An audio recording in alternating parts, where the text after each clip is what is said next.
Hi, I'm Amanda, and I'm 28 years old. I've been married to my husband Tom for 2 years now. We met in college and have been together since then. Tom works in a corporate job, while I decided not to go the traditional route and instead make money by investing in stocks and trading foreign currencies. Even though we're comfortable financially, my parents keep telling me to get a regular job. But Tom understands my choice and supports me.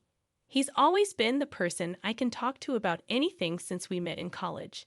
My family, on the other hand, doesn't really get my lifestyle, so we don't see each other as much.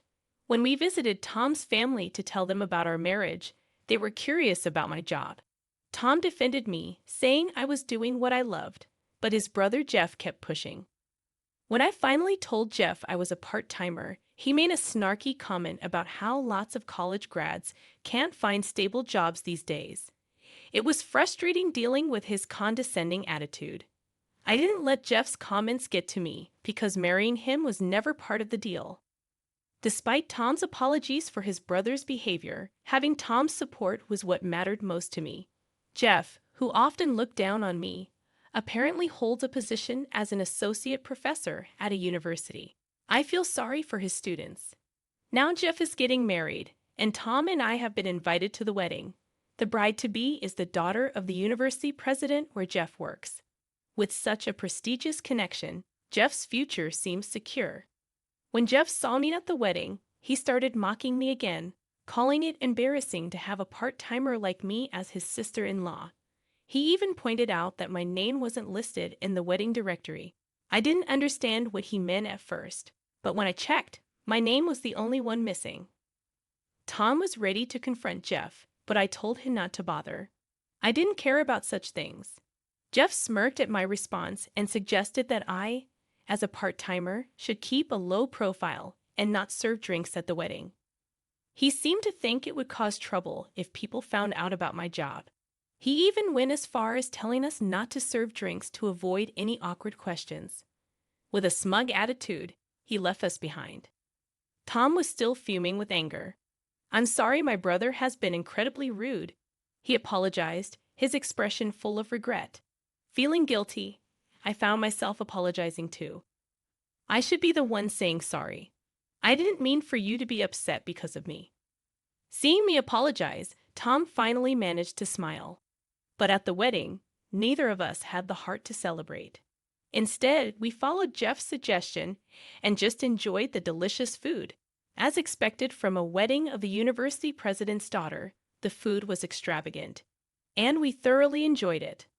However, when we opened the gifts at home, we were stunned. Inside was a bowl with a portrait of Jeff and his wife. Even Tom, usually the more composed brother, was exasperated. "This is the last thing we need. I don't want to see my brother's face," he sighed. "But we can't just throw it away, and it's not something we can use." But I immediately thought of a solution. The bowl was the perfect size and depth for our cat's dish. "Can we use it for the cat's food? Would that be disrespectful to your brother?" I asked Tom. He replied with laughter, "It's perfect for the cat's food." The idea of my brother and his wife being licked by the cat every day is refreshing. With Tom's approval, the gift bowl became our cat's dish. A month later, I had to make a few visits to the university where Jeff worked. I dreaded running into him, especially since he had joined the university after marrying the president's daughter. However, I thought I'd be safe since the campus was vast, and I had to visit a different department from where he worked. But my luck ran out, as I bumped into Jeff right away. When he saw me, he looked surprised. I quickly looked away and pretended not to notice him, hoping to avoid any confrontation. But Jeff approached me and started questioning. "Why the hell are you here?" "I'm calling the police for trespassing." His loud voice attracted a crowd of students. He began mocking me, asking if I had come to the university just to eat cheap lunch at the cafeteria. Feeling shy and embarrassed, I fell silent. But Jeff seemed to find my silence amusing and continued to ridicule me, telling the surrounding students that I was just a part-timer who hadn't achieved much after college. I could feel the students giggling, and I felt like crying. Just when I thought things couldn't get worse, a familiar professor intervened from behind. I felt relieved to see them. "What on earth is happening?" they asked. "She's my invited guest, my brother-in-law," they declared. Jeff was momentarily taken aback by the unexpected defense, but he quickly retorted, "Isn't there some kind of mistake? This girl is just a part-timer." Another professor, who arrived late and knew me, corrected Jeff, saying, "She is not a part-timer. She's a research collaborator in the economics department." Despite the other professor's attempt to clarify, Jeff remained unconvinced. Ever since marrying the president's daughter, he had become increasingly condescending, even towards senior professors. Sensing the futility of arguing with Jeff, the professor who had invited me took my hand and guided me away from the situation. As we left, the students dispersed, but Jeff seemed intent on following me. Ignoring the presence of senior professors in the room, Jeff barged in and continued his verbal attack, calling me derogatory names and questioning why I was wandering around the university. His offensive words caused the senior professors to panic, and one of them quickly ushered Jeff out of the room. However, I overheard him whispering to Tom that his career was over. Jeff's disregard for the consequences of his actions seemed apparent. With the president's support, he appeared to have no fear. But at that moment, the president entered the room. He immediately apologized to me, expressing deep regret for Jeff's behavior, and the other professors followed suit. In response, I calmly stated that I didn't mind, though inside I was seething with anger. Despite not planning to meet with the president that day, it seemed he had come for some reason. Unexpectedly, I've been collaborating on research with the professors in the economics department of this university. We're verifying the theory I use in my stock and forex investment operations. Ever since my university days, I've been conducting financial transactions based on my unique theory. A professor I connected with on social media noticed my successful investment performance and began verifying it with me. As a result, I started being invited to the university as a research collaborator. The university has even suggested that I work as a lecturer. But public speaking isn't my strong suit, so it's not an option for me. Since participating in the research also benefits my investments, I visit the university a few times a month to confirm the results.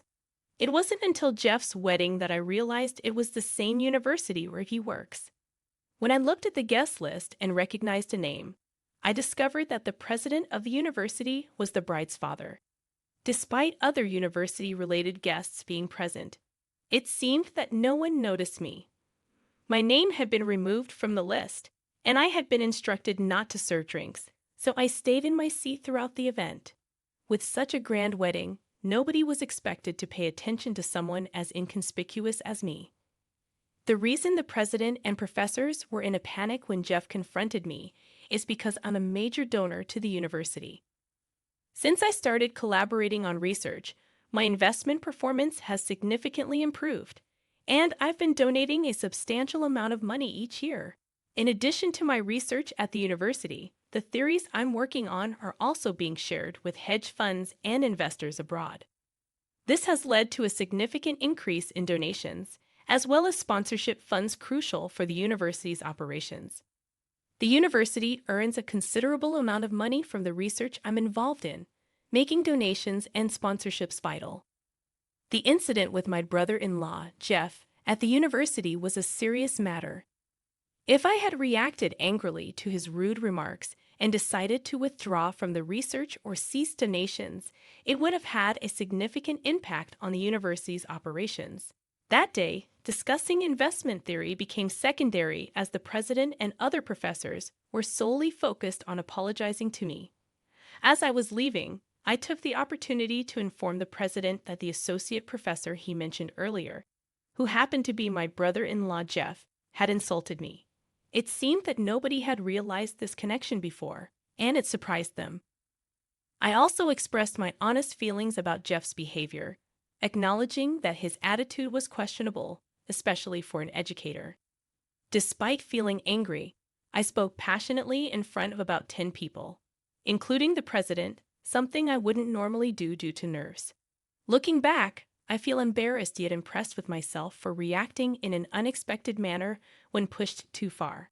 After I left, it became apparent that Jeff's attitude had become an issue within the university. He was criticized for his arrogant behavior towards his superiors, even after marrying the president's daughter, and his reputation among students was tarnished. Some saw his appointment as an associate professor as a special case due to his relationship with the president's daughter, leading to criticism directed at the president as well. The president had been defending Jeff, his son-in-law, out of love for his daughter, but he faced trouble himself if his position was compromised due to the criticism directed at Jeff. However, Jeff, unaware that even the president, his biggest supporter, was receiving criticism for defending him, became increasingly arrogant. When I returned to the university, Jeff, as usual, mocked me. His derogatory remarks made me question the integrity of the university, considering that such behavior was tolerated from an associate professor. I began contemplating ending the joint research with the university. Being ridiculed every time I visited felt like a waste of time. As Jeff continued his insults, seemingly oblivious to my absent-mindedness, the president intervened with a louder voice, reprimanding Jeff for his foolishness. Seeing Jeff, usually so overbearing, silenced by the president's words, I couldn't help but burst into laughter. Jeff's glare at me was short-lived as the president's stern command followed. After today, you're no longer part of this university. Pack up and leave immediately. Jeff appeared to struggle to grasp the gravity of the situation, his gaze fixed blankly on the president's face. Suddenly, his tone shifted to casual, addressing the president as father-in-law and expressing confusion about the sudden turn of events. In response, the president, his face flushed with anger, yelled once more, denying Jeff's right to call him father-in-law and demanding that Jeff divorce his daughter. The mention of divorce caught me off guard. Just then, a young woman and a man in a suit appeared before us. Recognizing the woman, I felt a sense of familiarity. As she spoke, Jeff's shock was evident.